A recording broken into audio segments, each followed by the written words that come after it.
Hai guys, welcome to Teguh Story Channel.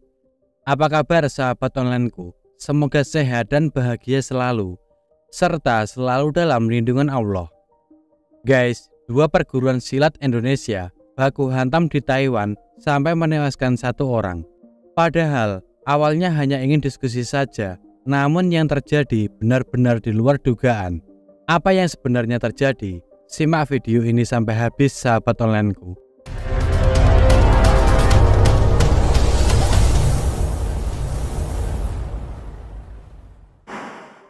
Kejadian ini terjadi pada Sabtu 2 September 2022 lalu, sekitar pukul 23.00 waktu setempat, tepatnya di depan stasiun kereta api Changhua dan melibatkan 30 WNI. Kepolisian Changhua menjelaskan bahwa pemicu bentrokan ini sepele, yakni perbedaan pendapat soal metode pencaksilat di sosial media. Kedua perguruan pencaksilat tersebut kemudian mengadakan pertemuan agar bisa menyelesaikan perbedaan pendapat di antara keduanya. Akan tetapi, diskusi tidak berjalan secara kondusif. Justru berubah menjadi percekcokan hingga berujung bentrokan yang tak seimbang, di mana satu kelompok beranggotakan 6 orang dan satu kelompok lainnya beranggotakan 23 orang. Akibat peristiwa ini, satu WNI bernama Jainal Fanani berusia 32 tahun, warga Dusun Dayu, Desa Karanggandu, Kecamatan Watulimo, Trenggalek, Jawa Timur, kehilangan nyawanya. Fanani kehilangan nyawanya di rumah sakit diakibatkan kehabisan cairan merah setelah mendapatkan luka tusuk di punggungnya.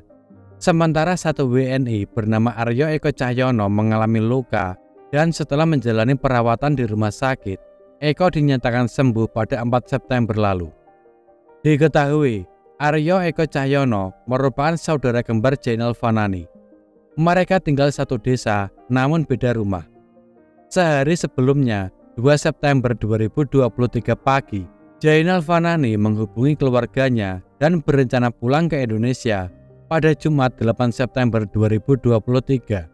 Namun takdir berkata lain. Pada Minggu 3 September, keluarga Fanani menerima kabar dari Taiwan bahwa Fanani meninggal dunia setelah terlibat bentrokan. Fanani diketahui merantau ke Taiwan sebagai pekerja migran Indonesia sejak 2020 lalu. Selama di Taiwan, Fanani aktif berkomunikasi dengan keluarganya di Trenggalek. Bahkan di saat terakhir kalinya Fanani menghubungi keluarganya, ia berpesan agar keluarga di Trenggalek bisa menjaga kondisi kesehatan. Fanani juga meminta kepada sang ayah untuk tidak bekerja. Di mata keluarga, Fanani dikenal sebagai anak yang baik dan suka bercanda. Pihak keluarga benar-benar tidak menyangka hari itu adalah hari terakhir mereka berkomunikasi. Dari kejadian ini, kepolisian Changhua menahan 15 WNI yang diduga sebagai pelaku dan berkas perkara sudah dilimpahkan ke Kejaksaan Distrik Changhua.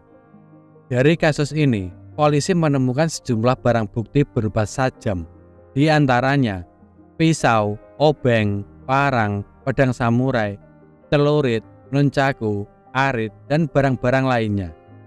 Setelah mengerahkan dan memperluas upaya pencarian tersangka, dalam waktu kurang dari 16 jam, polisi Taiwan berhasil mengamankan tersangka utama pembunuhan, yakni WNI berusia 24 tahun. Ia ditangkap di kota Taichung. Tersangka kemudian membawa polisi ke selokan di sebelah jalan Jisiang di Changhua, di mana petugas menemukan pisau yang diduga digunakan untuk melakukan pembunuhan. Bentrokan antar warga negara Indonesia di Taiwan sebenarnya sudah sering kali terjadi. Dari data Perlindungan Pekerja Migran Indonesia atau BP2MI, dalam setahun terakhir ini, keributan antar perguruan silat di Taiwan sudah terjadi hingga 9 kali. Selama setahun ini, sudah ada 2 korban meninggal akibat keributan antar perguruan silat itu. Kementerian Luar Negeri melalui Kamar Dagang Ekonomi Indonesia atau KDEI di Taipei akan memfasilitasi pemulangan jenazah dan memberikan pendampingan hukum bagi para pelaku yang ditahan. Kementerian Luar Negeri juga berkomitmen memfasilitasi komunikasi antar kelompok WNI di Taiwan untuk mencegah adanya kejadian serupa. KDEI Taipei juga memastikan kondisi kelompok yang berkonflik telah kondusif, Selain itu, patroli di sejumlah tempat yang rawan juga diintensifkan. Terkait pemulangan jenazah, awalnya belum bisa dipastikan kapan jenazah akan dipulangkan.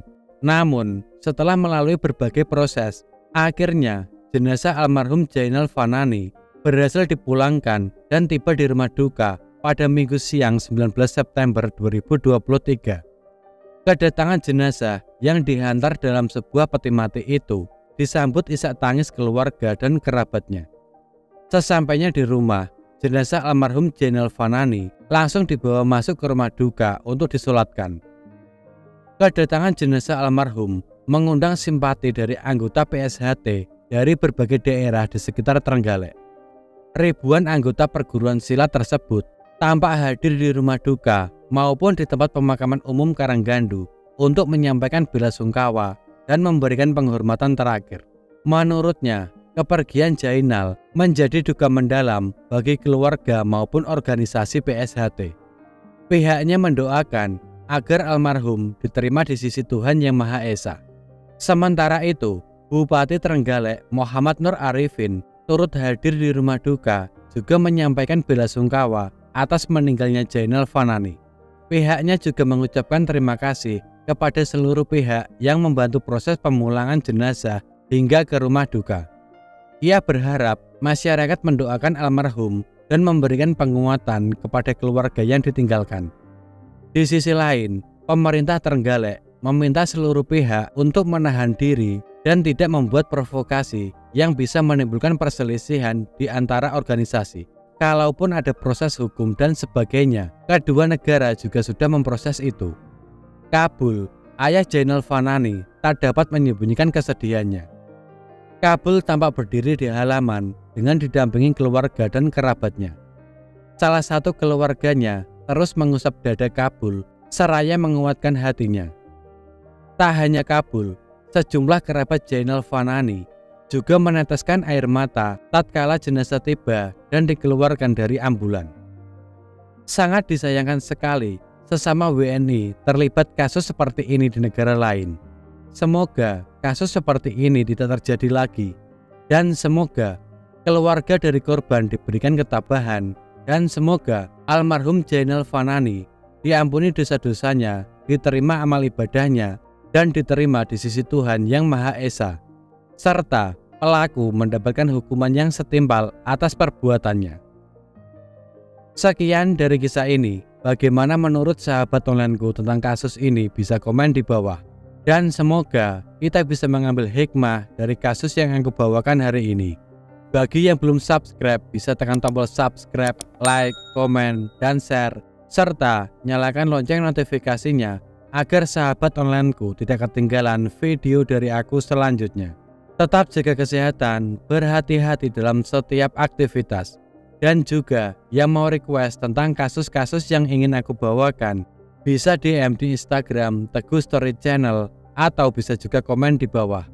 Sampai jumpa lagi di video selanjutnya. Terima kasih.